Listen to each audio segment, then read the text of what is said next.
Welcome back. Now, after Russia's invasion in Ukraine, crude oil prices are hovering at around a 7-year high. Russia makes up for a third of Europe's natural gas and about 10% of global production. India imports only a very small percentage of oil from Russia. However, since India imports around 85% of its oil requirements, any spike in oil prices directly adds to inflation in India. In fact, to get us more details, I'm joined by my colleague Avni Raja from the newsroom. Avni, so certainly Europe and Asia has deep ties with Russia, be it in defense, trade or energy. Certainly this war has significant ramifications. Could you break it down for our viewers? What is the impact of this war on global economics? Well, that's right. Let me first explain the entire oil scenario as far as Russia is concerned. Essentially, we know right now that crude prices are at a 7-year high, around $100 a barrel right now. But Russia is essentially a key supplier of crude oil and gas globally. Europe relies on Russia as well for a quarter of its oil supplies, also for a third of its gas supplies. China is one of the largest consumers as far as Russia's oil and gas oil export is concerned.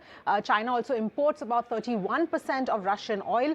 But as far as Indian perspective is concerned, India is a very small consumer of Russian oil, just about 1% of India's overall imports. So on that front, it doesn't really impact India as much. But where the impact really comes in is because the global oil prices are rising and India imports about 85% of oil requirements. So that's where the direct impact really comes in.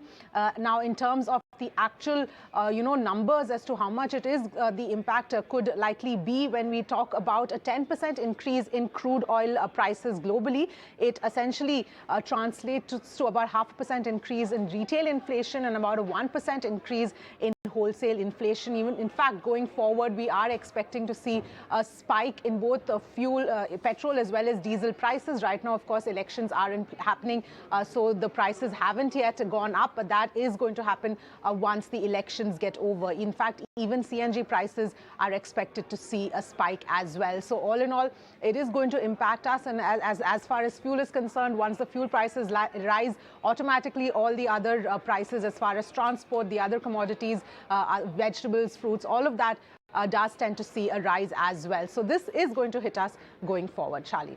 Absolutely, Avni. Thank you so much for breaking it down for our viewers.